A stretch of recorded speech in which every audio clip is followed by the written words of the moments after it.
చూస్ country delight, live better. ఇప్పుడే country delight యాప్ని download చేసుకోండి.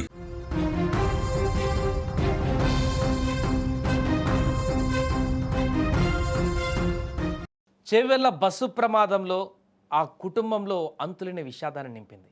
చాలామంది కుటుంబాలలో తీరని శోకాన్ని మిగిల్చింది, కానీ ఒక కుటుంబానికి మాత్రం తీరని ఆవేదనను మిగిల్చింది. ఎందుకంటే ఆ కుటుంబంలో ముగ్గురు అక్కా చెల్లెళ్ళు మృతి చెందడం పైన వారి తల్లిదండ్రులు బోరున విలపిస్తున్నారు.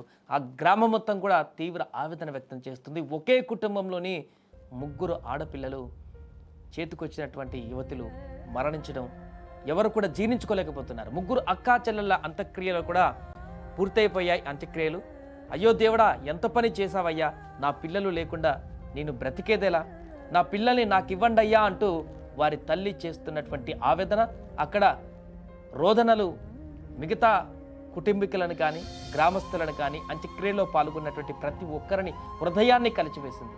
ఆ తల్లి మనోవేదన, ఆ తల్లి బాధ, ఆ తల్లి యొక్క కన్నీటి పర్యాంతం చూస్తున్నటువంటి వారందరూ కూడా అక్కడే వారు కూడా రోదనలతో పూర్తిగా కన్నీటి పర్యాంతంతో బాధను ఆపేటువంటి ప్రయత్నం కూడా చేసేటువంటి పరిస్థితి లేదు ఆ తల్లి యొక్క బాధని. ఎందుకంటే అది మిగతా తల్లిలందరూ కూడా తెలుసు ఆ బాధ ఎలా ఉంటుందో. ఒక్కరు కాదు, ముగ్గురు పిల్లలు కన్నటువంటి 9 నెలలు కడుపులో మోసి కనిపెంచినటువంటి పిల్లలు, ఒకే తల్లి ముగ్గురు పిల్లలు పోగొట్టుకుందంటే ఆ యొక్క బాధ ఎలా ఉంటుందో మిగతా తల్లిలకు కూడా తెలుసు. కాబట్టి అక్కడ ఉన్నటువంటి గ్రామస్తులను కూడా పూర్తిగా గుండెల్ని పిండేసింది. నిజంగా మృత్యువు ఏ రూపంలో వస్తుందో కూడా ఎవరు ఊహించలేరు.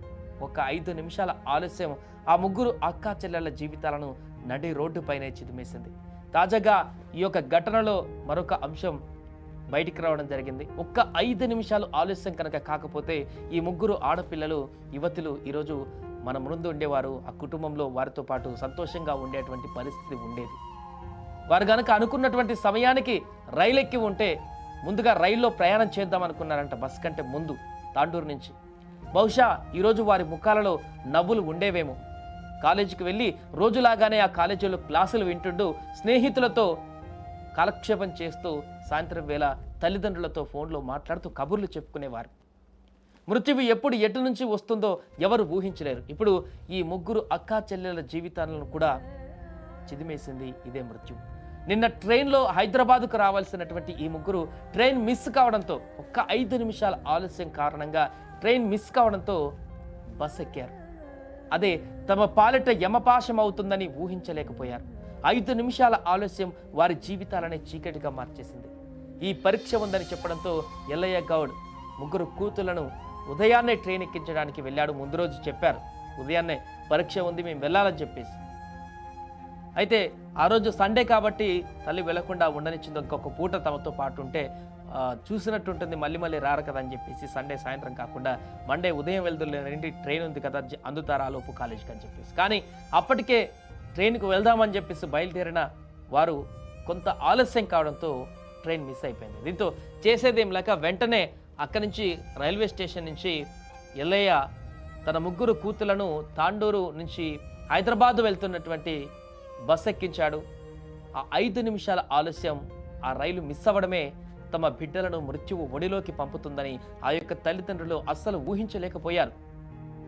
కంటికి రెప్పలా చూసుకున్నటువంటి బిడ్డలను బస్ ఎక్కించి ఇంట్లోకి వచ్చి ఓ కునుకు తీశాడో లేదో కానీ ఆ తండ్రి ఆ కునుకు తీరలోపే గుండె పగిలే వార్త వచ్చేసింది.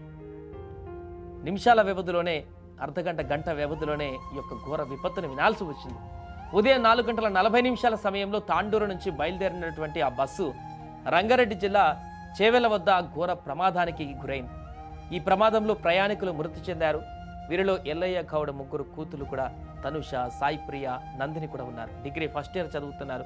ఒక పాప, ఇంకో పాప థర్డ్ ఇయర్ చదువుతుంది. ఇంకొక ఆమె MBA చేస్తున్నట్టుగా తెలుస్తుంది. బీటెక్ అయిపోయి నారాయణగూడలో పార్ట్ టైం జాబ్ చేస్తూ చదువుకుంటుందంట. ఇంకొద్ది రోజులైతే తల్లిదండ్రులకు చేదోడు వాదోడుగా ఉంటూ మంచి జాబ్ చేస్తూ, ఉద్యోగాన్ని చేస్తూ వారికి కుటుంబానికి ఆసరగా నిలిచేటువంటి పరిస్థితులు. మంచి చదువులు చదువుతారంట మిగతా 2 అమ్మాయిలు కూడా. మంచి ఉన్నత ఉద్యోగాల్లో కూడా ఉండేటువంటి అవకాశం ఉండేనేమో. ఆ అక్క చెల్లెలు ముగ్గురిని కూడా మృత్యువు కబలించింది. ఈ విషయం తెలియగానే ఆ తల్లిదండ్రులు, కుటుంబ సభ్యులు ఒక్కసారిగా కుప్పకూలిపోయారు. అదేంటి, ఇప్పుడే బస్ ఎక్కించాం కదా, అప్పుడే ఇలాంటి వార్త ఏంటి? వాళ్ళు నమ్మలేకపోయారు. కాసేపు తాము రైలు మిస్ అవ్వడం వల్లే బస్సు ఎక్కాల్సి వచ్చిందని కూడా, అదే తమ బిడ్డల జీవితాలను తీసిందంటూ కూడా తల్లిదండ్రులు బోరున విలపిస్తున్నారు. పరీక్షల కోసం వెళ్తున్నటువంటి తమ బిడ్డలకు ఈ పరిస్థితి రావడం ఏమిటంటూ కూడా ఆ తండ్రి గుండెల విసలా రోధిస్తున్నటువంటి తీరు నిన్న అక్కడికి వచ్చినటువంటి ప్రతి ఒక్కరిని కూడా తీవ్ర మనోవేదనకు గురి చేసింది. ఈ తల్లిదండ్రుల బాధ ఎవరు తీరుస్తారు, ఎలా ఈ తల్లిదండ్రుల బాధను తగ్గించే ప్రయత్నం చేయాలి, ఈ వీరి యొక్క బాధను ఎలా పంచుకోవాలి, ఏం చెప్తే వీరి యొక్క రోదన కొంతవరకు తగ్గుతుందనేటువంటి విషయం కూడా అక్కడున్న వాళ్ళకి అర్థం కాలేదు ఎవరికి. ఎందుకంటే ఆ బాధ వారికి కూడా తెలుస్తుంది.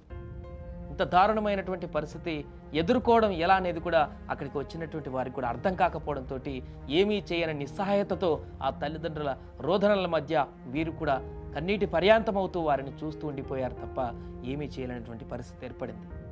ఒకే ఒక తల్లి ముగ్గురు బిడ్డలని ఒకేసారి కోల్పోవడం అంటే ఆ బాధ ఎలా ఉంటుందో దాన్ని ఎవరు కూడా వర్ణించలేరు. ఎవరు కూడా దాని గురించి మాట్లాడుకోవడానికి కూడా లేదు. ఆ బాధ ఆ తల్లికి మాత్రమే తెలుస్తుంది, మిగతా తల్లులకే తెలుస్తుంది ఆ బాధ ఎలా ఉంటుందనేది కూడా. అందుకే దీని గురించి ఇప్పుడు ఇంత చర్చ లేకుంటే ఇంత బాధ, ఇంత ఆవేదన ఎందుకు వస్తుందంటే పదే పదే ఆ కుటుంబాన్ని గురించి అంత దారుణమైనటువంటి సన్నివేశం. ఒక కుటుంబంలో ముగ్గురు ఆడపిల్లలను, చేతికొచ్చినటువంటి పిల్లలను చదువుకొని రేపొద్దున మంచి ఉన్నతమైనటువంటి స్థితిలో ఉంటారని ఆశించినటువంటి ఆ కుటుంబంలో ఇలాంటి దుర్ఘటన ఎదురై ముగ్గురిని ఎట్ ఏ టైం కోల్పోవడం అంటే ఇది చాలా వర్ణించలేనటువంటి విధమైనటువంటి బాధ ఇది. అందుకే ఒక్క 5 నిమిషాలు కనుక లేట్ వెళ్ళకపోతే, ఆ ట్రైన్ ఎక్కుంటే మేబీ ఈ ప్రమాదం నుంచి తప్పించుకునేవారేమో, బ్రతికి వారు రోజువారీ కార్యక్రమాలు చేసుకుంటూ తల్లిదండ్రులతో హ్యాపీగా ఉండాల్సిన వారేమో. కానీ విధి అలా రాయలేదు, ప్రమాదం జరిగింది. అందులో ముగ్గురు ప్రాణాలు కోల్పోవడంతో ఇప్పుడు వారి కుటుంబమే కాదు ఆ గ్రామం మొత్తం కూడా శోక సందర్భంలో మునిగిపోయింది.